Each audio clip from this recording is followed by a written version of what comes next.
兵乱了，你就不知道让我？想学吗？我只演示一遍。这声音能领悟多少，看你自己了。你的审考题目需要自。Pada kisah Soulen 2 episode 145, akhirnya sosok dewa emosi Rong Nianbing muncul. Kedatangannya seolah membuka jalan bagi Huo Yuhao menuju keilahian. Namun sebenarnya, semua peristiwa ini masih berada dalam rencana besar Tangsan di alam Dewa Rong. Nianbing sudah lama memperhatikan Huo Yuhao. Ia menyadari bahwa pemuda dari benua Doluo itu memiliki bakat yang sangat luar biasa. Bahkan bisa disebut jenius yang sangat langka. Setelah mengamati cukup lama, Rong Nianbing akhirnya membuat keputusan besar. Ia ingin menjadikan Huo Yuhao sebagai penerus posisi dewa emosi. Suatu hari saat Huo Yuhao sedang berkultivasi dengan tenang, sesuatu yang mengejutkan terjadi. Tiba-tiba sebuah kekuatan misterius menarik jiwanya keluar dari tubuh dan membawanya langsung ke alam dewa. Bahkan di Tian Raja, naga hitam yang menjaga hutan besar Bintang Do tidak mampu menghentikan kekuatan itu. Di hadapan dewa sejati, kekuatan di Tian tetaplah terbatas. Ia hanya bisa menyaksikan jiwa Huo Yuhao dibawa pergi tanpa mampu melakukan apa-apa. Padahal sebenarnya Huo Yuhao adalah calon penerus yang telah dipersiapkan oleh Tangsan. Namun Rong Nianbing bergerak lebih dulu dan memanfaatkan saat Tangsan sedang menjalani pengasingan kultivasi untuk memilih Huo Yuhao sebagai penerusnya. Yang tidak diketahui siapapun adalah bahwa semua ini sebenarnya juga masih bagian dari rencana Tangsan. Ketika jiwa Huo Yuhao tiba di alam dewa, ia mendapati dirinya berada di sebuah lembah pegunungan. Sekilas tempat itu terlihat biasa saja, namun jika diperhatikan lebih teliti, suasananya terasa sangat berbeda. Lembah itu dipenuhi berbagai bunga yang sedang bermekaran dengan warna yang sangat indah. Huo Yuhao mengikuti sebuah jalan setapak batu yang menuju ke dalam lembah. Ia berjalan cukup lama, hingga akhirnya tiba di sebuah area terbuka. Di tengah tempat itu berdiri sebuah gazebo sederhana. Di dalamnya ada dua orang yang sedang bermain catur. Salah satunya adalah seorang pria muda yang terlihat berusia sekitar 27 atau 28 tahun. Rambutnya panjang berwarna emas dan wajahnya sangat tampan. Aura yang terpancar darinya terasa santai, namun harmonis seolah ia menyatu dengan alam. Di depannya duduk seorang lelaki tua berambut putih yang sedang bermain catur bersamanya. Huo Yuhao tidak memahami permainan catur, namun ia yakin satu hal. Salah satu dari mereka pasti adalah orang yang menarik jiwanya ke tempat ini. Ia pun mendekat dan berdiri di samping mereka, sambil mengamati dengan tenang tanpa berkata apa-apa. Tiba-tiba pria muda itu berdiri, lalu meregangkan tubuhnya dengan santai. Ia kemudian berjalan menjauh dari gazebo dan melambaikan tangan memberi isyarat agar Huo Yuhao mengikutinya. Saat itulah Huo Yuhao menyadari bahwa suara pria ini sama dengan suara yang sebelumnya menarik jiwanya keluar dari tubuh. Huo Yuhao segera mengikuti pria itu hingga tiba di sebuah halaman kecil. Di sana, beberapa anak kecil sedang bermain dengan riang. Seorang wanita cantik dengan gaun merah berdiri sambil mengawasi mereka dengan lembut. Di sampingnya ada wanita lain dengan gaun biru yang sedang duduk santai sambil menikmati makanan. Melihat pemandangan hangat itu, hati Huo Yuhao tiba-tiba dipenuhi rasa iri. Ia membayangkan suatu hari bisa hidup damai bersama Tang Wutong, membangun keluarga, memiliki anak-anak, dan menjalani kehidupan yang tenang. Pria muda itu seolah dapat membaca pikirannya. Ia tersenyum, lalu berkata bahwa kehidupan seperti itu memang indah. Tetapi jika dijalani terlalu lama, juga bisa terasa sepi. Ia bahkan mengatakan bahwa dirinya memiliki banyak istri, namun kebanyakan jarang berada di rumah. Sekarang hanya 2 orang yang masih tinggal di sini, sementara yang lain entah pergi kemana. Huo Yuhao sedikit terkejut mendengar hal itu. Menurutnya, 1 istri saja sebenarnya sudah cukup. Jika terlalu banyak, maka cinta justru akan terbagi. Pria itu hanya tersenyum pahit, lalu berkata bahwa Huo Yuhao memang benar. Namun hidup tidak selalu berjalan sesuai pilihan kita. Mereka kemudian masuk ke sebuah ruangan besar, yang ternyata adalah dapur. Pria itu menyuruh Huo Yuhao berdiri di samping dan memperhatikan dengan baik. Seberapa banyak yang bisa dipahami, semuanya tergantung pada dirinya sendiri. Setelah itu pria tersebut berjalan ke meja dapur. Aura di sekitarnya langsung berubah. Sikap santainya menghilang dan digantikan oleh ketenangan yang berat seperti gunung. Ia mengambil sebuah pisau kecil. Dengan gerakan tangan yang ringan, sebuah piring kosong melayang ke meja. Bersamaan dengan itu, 9 mentimun juga muncul di atas meja dapur. Huo Yuhao merasa bingung. Pisau itu sangat kecil, bahkan lebih kecil dari pisau ukir yang biasa ia gunakan saat membuat alat roh. Namun sesaat kemudian, pria itu mulai melantunkan mantra dengan suara pelan. Tangannya bergerak sangat cepat, dan kilatan cahaya pisau muncul berulang kali. Ketika lantunan mantra itu selesai, ternyata sudah terjadi 261 tebasan. Lebih mengejutkan lagi, potongan mentimun itu kini membentuk 9 ukiran kepala naga hijau yang tampak hidup seolah hendak menelan awan dan memuntahkan kabut. Huo Yuhao benar-benar terpaku. Teknik pisau itu terlalu luar biasa. Seumur hidupnya, ia belum pernah melihat teknik seperti ini. Pria muda itu tersenyum, lalu berkata dengan santai bahwa itu adalah hidangan pertama hari ini. Namun sayangnya, Huo Yuhao tidak bisa mencicipinya. Huo Yuhao langsung memuji dengan tulus. Baginya teknik itu sudah seperti karya para dewa. Pria itu kemudian bertanya apakah Huo Yuhao ingin mempelajari teknik tersebut. Teknik itu bernama teknik pisau tarian naga, Yuji Huo Yuhao, tanpa sadar langsung mengatakan bahwa ia ingin mempelajarinya. Namun ia segera bertanya apakah ada syaratnya.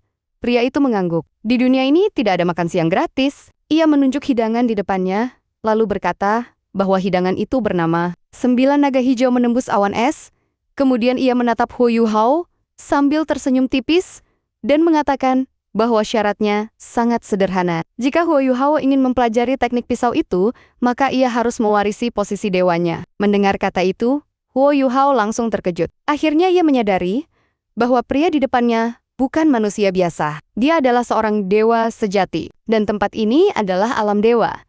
Ia kemudian menjelaskan kepada Huo Yuhao tentang apa sebenarnya alam dewa itu. Menurutnya, dewa adalah tempat berkumpulnya manusia yang kekuatannya telah berkembang hingga mencapai tingkat yang setara dengan unsur langit dan bumi. Melalui peningkatan kekuatan yang terus-menerus serta pemahaman mendalam terhadap dao langit dan bumi, mereka akhirnya bisa memasuki tempat ini. Alam dewa dapat dipahami sebagai daratan yang terbentuk dari energi murni. Daratan itu melayang jauh di luar berbagai dunia. Di dunia-dunia tersebut, terdapat banyak manusia yang berkultivasi dengan metode yang berbeda-beda. Selama kekuatan mereka mencapai tingkat yang diakui oleh alam dewa, dan mereka memiliki posisi dewa yang dapat diwarisi, maka mereka berhak datang ke alam dewa.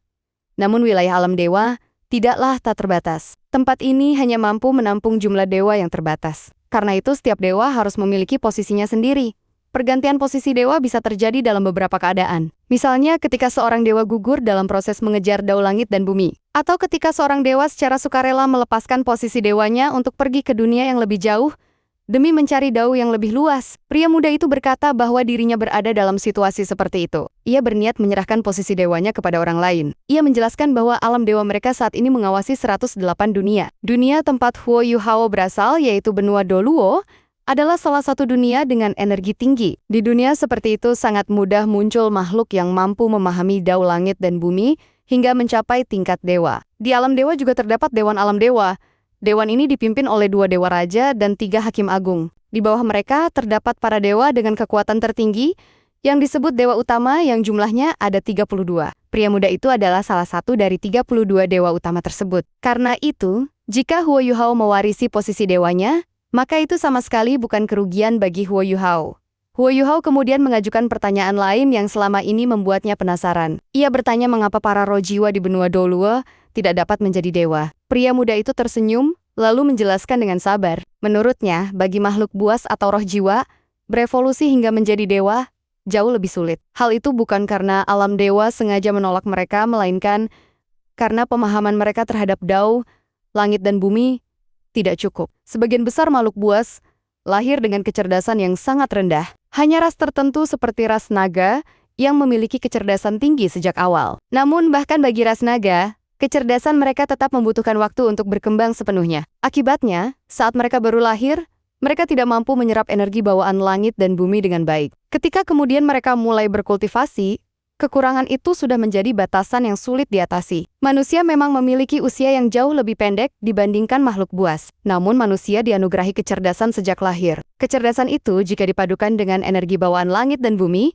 membuat manusia memiliki kemampuan memahami dao langit dan bumi jauh lebih cepat dibandingkan makhluk buas atau makhluk lainnya. Setelah mendengar penjelasan itu, Huo Yuhao masih merasa bingung. Ia tidak mengerti mengapa pria di hadapannya ingin menyerahkan posisi dewa kepadanya. Tempat ini jelas seperti negeri abadi yang damai. Selain itu, pria tersebut juga memiliki keluarga yang menemaninya. Mengapa ia justru ingin meninggalkan semuanya? Pria muda itu memandang Huo Yuhao dengan tatapan yang sedikit rumit, lalu menghela napas pelan. Ia berkata bahwa menjadi dewa memang memiliki banyak keuntungan. Namun, ada juga sisi buruknya. Salah satu sisi buruk itu adalah kesepian. Para dewa yang benar-benar mampu tinggal lama di alam dewa adalah mereka yang sanggup menahan rasa kesepian. Di alam dewa hampir semua hal bisa diperoleh dengan mudah. Justru karena semuanya terlalu mudah didapatkan, rasa kebahagiaan perlahan menjadi berkurang. Setelah menyerahkan posisi dewanya nanti, ia berencana membawa keluarganya untuk menjelajah dan mencari alam dewa lain di luar sana. Mendengar bahwa masih ada alam dewa lain, hati Huo Yuhao langsung bergetar. Pria muda itu tertawa ringan lalu berkata bahwa alam dewa mereka memang mengawasi 108 dunia. Namun di luar 108 dunia itu, masih terbentang ruang yang tidak berujung. Dao langit dan bumi tidak memiliki batas. Di ruang yang sangat jauh itu, sangat mungkin masih ada alam dewa lain yang belum pernah mereka temukan. Itulah hal yang ingin ia jelajahi. Ia sudah hidup di alam dewa selama bertahun-tahun. Menjalani kehidupan yang sama setiap hari bukanlah sesuatu yang ia inginkan lagi. Anak-anaknya kelak akan turun ke dunia fana untuk menjalani pelatihan. Sementara ia akan membawa para istrinya menjelajah ruang tanpa batas untuk mencari jejak alam dewa lain. Mungkin suatu hari nanti ia akan kembali. Walaupun saat itu ia sudah tidak memiliki posisi dewa lagi, dengan kemampuannya, ia masih bisa menciptakan sebuah dunia kecil miliknya sendiri di alam dewa. Huo Yuhao kemudian bertanya, mengapa pria itu memilih dirinya? Pria muda itu menjawab bahwa selama ini ia telah memperhatikan setiap pengalaman yang dilalui Huo Yuhao. Ada banyak hal pada diri Huo Yuhao yang sangat mirip dengannya. Namun pada saat yang sama, ada pula banyak hal pada diri Huo Yuhao yang bahkan melampaui dirinya. Karena itu, ia berharap setelah Huo Yuhao mewarisi posisi dewanya, pemuda itu dapat melangkah lebih jauh. Bahkan mencapai puncak alam dewa, Huo Yuhao kemudian bertanya, apa yang harus ia korbankan, atau ujian apa yang harus ia lalui. Pria muda itu tersenyum lalu berkata bahwa Huo Yuhao sebenarnya sudah melewati banyak ujian. Meskipun ujian-ujian itu bukan ia yang berikan, semua yang dilakukan Huo Yuhao selama menghadapi ujian tersebut telah ia saksikan dengan jelas. Pemahaman Huo Yuhao terhadap kekuatan es potensi yang dimilikinya, serta kemampuannya memadukan emosi ke dalam keterampilan roh semuanya, membuat pria itu akhirnya memilihnya. Tentu saja, akan ada ujian. Namun ujian itu bukan berasal dari dirinya. Sekarang, ia hanya perlu menanamkan sebuah benih keilahian di dalam diri Huo Yuhao. Ketika kekuatan Huo Yuhao mencapai tingkat yang cukup, benih itu secara alami akan membimbingnya menuju alam dewa. Adapun ujian terakhir yang harus ia hadapi adalah ujian yang sebenarnya sudah pernah ia sadari sendiri. Ia harus mengalahkan semua pihak yang berusaha menghalanginya untuk datang ke alam dewa. Jika ia berhasil melewati semuanya, maka suatu hari nanti, mereka akan bertemu kembali di alam dewa. Huo Yuhao sama sekali tidak memiliki alasan untuk menolak. Sejak awal, ia memang telah berlatih dengan tujuan suatu hari bisa menuju alam dewa. Ia kemudian bertanya satu hal lagi. Jika suatu hari ia benar-benar menjadi dewa, apakah ia bisa membawa orang yang dicintainya ke alam dewa? Pria muda itu tersenyum, lalu menjawab bahwa tentu saja hal itu mungkin. Selama Huo Yuhao berhasil menjadi dewa dan mewarisi posisi dewa utama, maka ia memiliki hak untuk membawa beberapa orang yang memiliki hubungan sangat dekat dengannya ke alam dewa. Di alam dewa maupun di dunia manapun, satu hal tidak pernah berubah. Semakin kuat seseorang, semakin besar pula hak bicaranya. Jika Huo Yuhao ingin membawa lebih banyak orang ke alam dewa, maka ia harus menjadi semakin kuat. Setelah mendengar penjelasan itu, keraguan terakhir dalam hati Huo Yuhao akhirnya menghilang. Dengan penuh hormat, ia menyatakan bahwa dirinya bersedia mewarisi posisi dewa. Begitu kata-kata itu keluar dari mulutnya, sesuatu pun mulai terjadi. Tubuh pria muda itu tiba-tiba memancarkan cahaya keemasan yang lembut namun agung. Pada saat yang sama, jiwa Huo Yuhao juga mulai bersinar. Seluruh tubuh jiwanya berubah menjadi warna emas yang terang. Senyum di wajah pria muda itu perlahan menghilang dan digantikan oleh ekspresi yang serius serta penuh wibawa. Dengan suara tenang, ia berkata bahwa sejak saat ini Huo Yuhao telah menjadi penerusnya. Sebagai salah satu dewa di alam dewa, ia tidak boleh ikut campur terhadap segala urusan di dunia fana. Namun setelah Huo Yuhao memiliki benih keilahian miliknya, perjalanan kultivasi Huo Yuhao di masa depan pasti akan menjadi jauh lebih lancar. Posisi dewanya disebut dewa emosi. Semakin dalam seseorang memahami berbagai emosi, semakin mudah pula ia kelak mewarisi posisi dewa tersebut. Pria muda itu kemudian perlahan mengangkat tangan kanannya. Jari telunjuknya bergerak perlahan, hingga akhirnya menyentuh dahi Huo Yuhao. Pada saat itu juga tubuh Huo Yuhao bergetar hebat. Seluruh dirinya terasa jernih dan transparan seolah jiwanya baru saja dibasuh oleh kekuatan misterius. Ia merasakan bahwa kekuatan jiwanya telah berubah. Perubahan itu bukan sekadar menjadi lebih kuat, tetapi seperti naik ke tingkat yang lebih tinggi. Sebuah penyucian yang membuat jiwanya terasa jauh lebih murni. Perasaan ini terasa sangat familiar baginya. Ia pernah merasakannya sebelumnya ketika bertemu dengan Necromancer Agung, Ilex Dewa Sihir Kematian. Itu adalah aura dari kesadaran ilahi. Pria muda itu seolah mengetahui apa yang dipikirkan Huo Yuhao. Ia tersenyum tipis lalu berkata bahwa, benar, itu adalah kesadaran ilahi. Setelah menerima benih keilahian darinya, kesadaran jiwa dalam diri Huo Yuhao perlahan akan berubah menjadi kesadaran ilahi. Seiring meningkatnya kultivasi Huo Yuhao, kesadaran itu juga akan terus berkembang. Namun ia segera mengingatkan satu hal yang sangat penting. Kecuali dalam situasi hidup dan mati, Huo Yuhao tidak boleh melepaskan kesadaran ilahinya. Jika ada seseorang yang mampu merebut benih keilahian itu darinya, maka Huo Yuhao bukan hanya akan kehilangan nyawanya, tetapi juga posisi dewa tersebut akan direbut oleh orang lain. Karena itu ia harus sangat berhati-hati. Tidak boleh ada siapapun yang mengetahui bahwa ia telah memperoleh benih keilahian. Bahkan orang-orang terdekatnya sekalipun tidak boleh mengetahuinya. Huo Yuhao segera mengangguk dengan penuh hormat. Sambil merasakan peningkatan jiwanya yang terus berlangsung, hatinya dipenuhi rasa takjub dan kegembiraan. Pria muda itu kemudian mengatakan bahwa selain benih keilahian, ia juga akan memberikan 2 hadiah lain kepada Huo Yuhao. Kedua hal itu akan membantu Huo Yuhao tumbuh lebih cepat dan suatu hari benar-benar menjadi penerusnya. 2 hadiah tersebut akan terukir dalam tubuh Huo Yuhao bersama ingatan keilahian, lalu menyatu sepenuhnya dengannya. Sebelum semuanya selesai, pria muda itu kembali mengingatkan satu hal terakhir. Baik dalam kultivasi maupun dalam memahami emosi, ketekunan dan fokus adalah keunggulan terbesar yang dimiliki Huo Yuhao. Setelah itu ia mengangkat tangannya dan melambaikannya dengan ringan. Dalam sekejap, Huo Yuhao merasa seluruh dunia di sekitarnya mulai menjadi kabur dan tidak nyata. Pada saat berikutnya, jiwanya tidak lagi merasakan keberadaan dunia luar. Di sekelilingnya hanya ada cahaya emas yang berkilauan. Segalanya terasa sangat jauh dan tidak nyata. Di dalam pikirannya hanya tersisa satu kalimat terakhir yang terus bergema. Pria itu adalah dewa emosi dan namanya adalah Rong Nianbing. Pada saat yang sama, lelaki tua yang sebelumnya bermain catur tiba-tiba mengingatkan Rong Nianbing. Ia bertanya apa yang akan terjadi jika Tang San mengetahui semua ini. Bagaimanapun juga, yang baru saja ia ambil adalah calon penerus milik Dewa Raja Tang San, namun Rong Nianbing sama sekali tidak terlihat khawatir. Menurutnya saat ini Tang San sedang menjalani pengasingan kultivasi dan tidak memiliki waktu untuk memikirkan hal lain. Ia mengira bahwa dirinya baru saja mendapatkan keuntungan besar karena berhasil menemukan penerus yang cocok. Namun kenyataannya, semua ini justru merupakan bagian dari rencana Tang San.